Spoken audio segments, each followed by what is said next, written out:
Welcome back to Bazaar Morning Call. The big question we're asking, does this rally have more legs to it? The Gift Nifty seems to suggest so. So up almost 100 points. Looks like it's going to be a good opening. Let's get Abhishek first up to tell us about Bajaj Finance and how the numbers look this time. Abhishek, over to you. Well, the numbers were really on the better side. It has beaten our poll both on NII as well as PAT.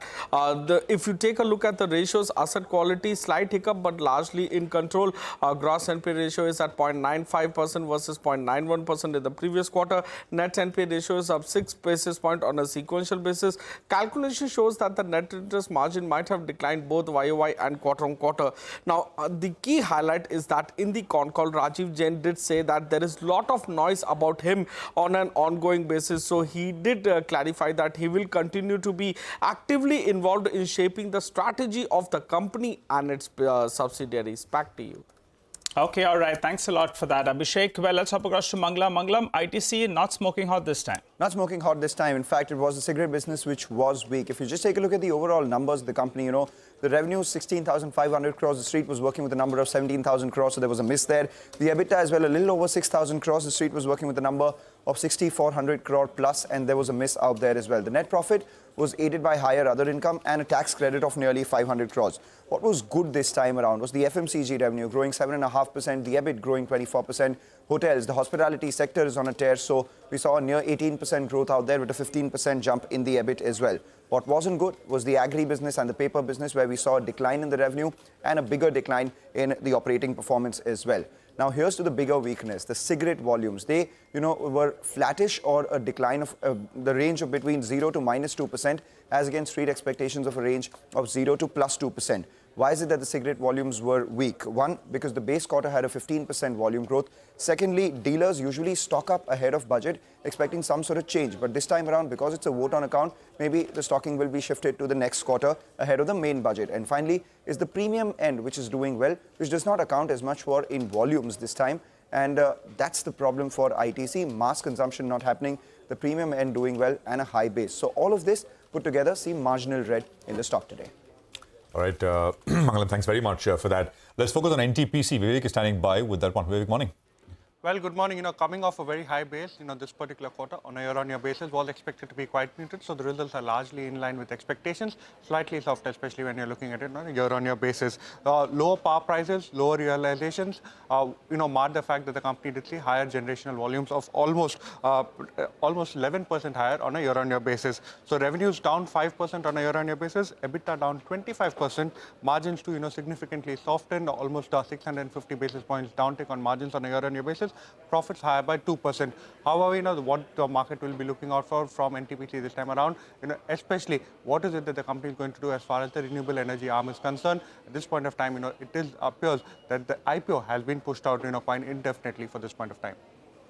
All right, thanks a lot for that. Well, Marico is the other one that will be in focus. Mangalam is here to tell us more. Mangalam, over to you. Well, largely in line numbers coming in from Marico, and that's because the company had prepared the street with a cheat sheet as well. So the revenues, 2422 crores. The street was working with a number of 2420 crores. The EBITDA as well, a little over 510 crores, in line with street expectations. The net profit about a 20 crore beat. That was largely on account of a lower effective tax rate. Domestic volumes grew by 2%. The street was working with a number between 2 to 3%.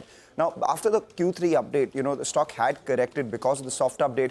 So expect to see some light green, largely because the outlook is positive. The company expects revenue growth to be in the positive trajectory in the fourth quarter. They are expecting slower volume recovery, but gradual nevertheless. Gross margins and EBITDA margins are likely to expand higher than what the company had earlier accounted for. So with all those factors, see some light green on Marico today.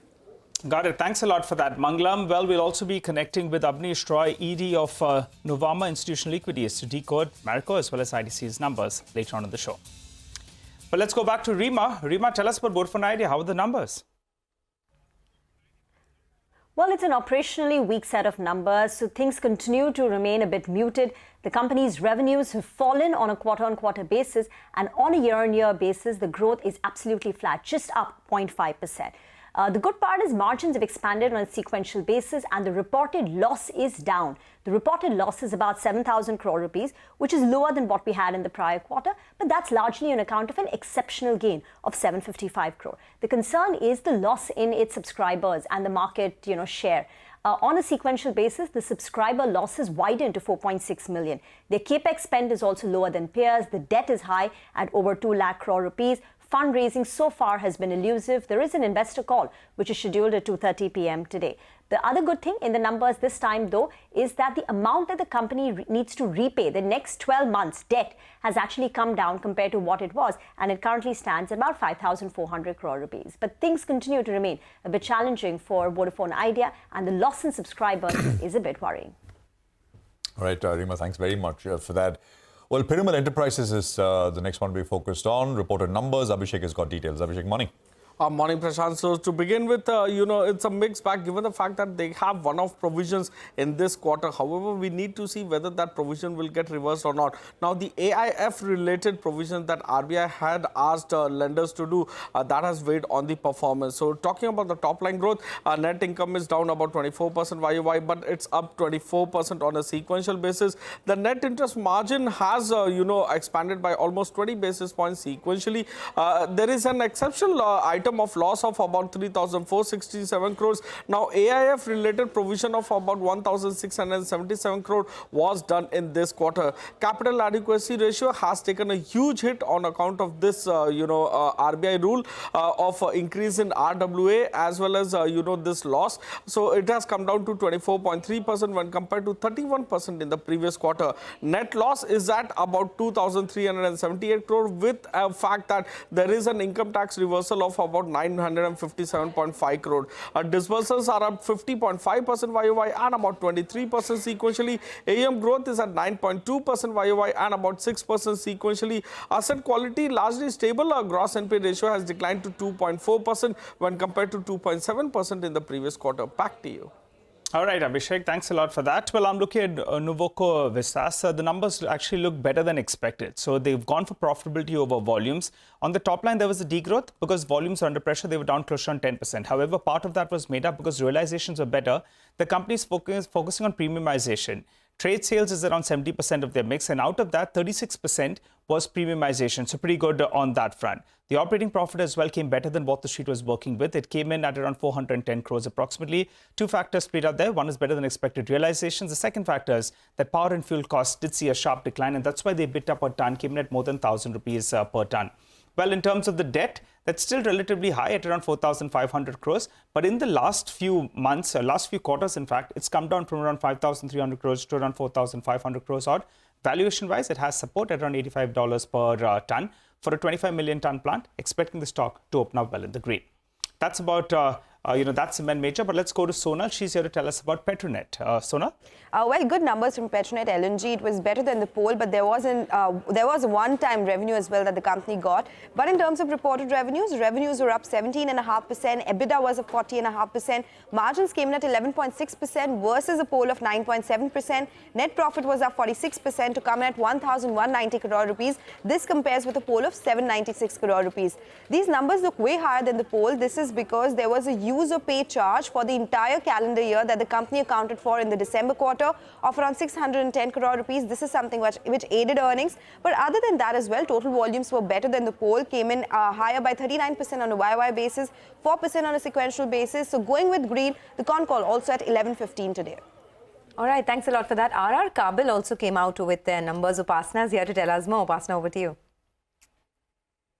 While company reported a weak set of numbers, revenue saw an uptick of almost 10.5% on YOY basis. The EBITDA saw a downtick of 6% on YOY basis, and EBITDA margins were down almost about 120 basis points and stood at 6.9%. The company recorded a flat PAT growth at 71 crores, and PAT margins were also down about 50 basis points at 4.3% versus 4.8%. Now, coming towards company's revenue mix, the share of exports this quarter increased by almost 5% on YOY basis and stood at 26%, while domestic contribution stands around 74% for the quarter. Now, coming towards company's business mix, the wires and cables, which is almost 88% of the revenue mix, the revenue saw an uptick of almost 9% on YOY basis, while the margin saw a downtick of almost 200 basis points, stood at 8% versus 10.3%. FMEG segment is where the stress lies.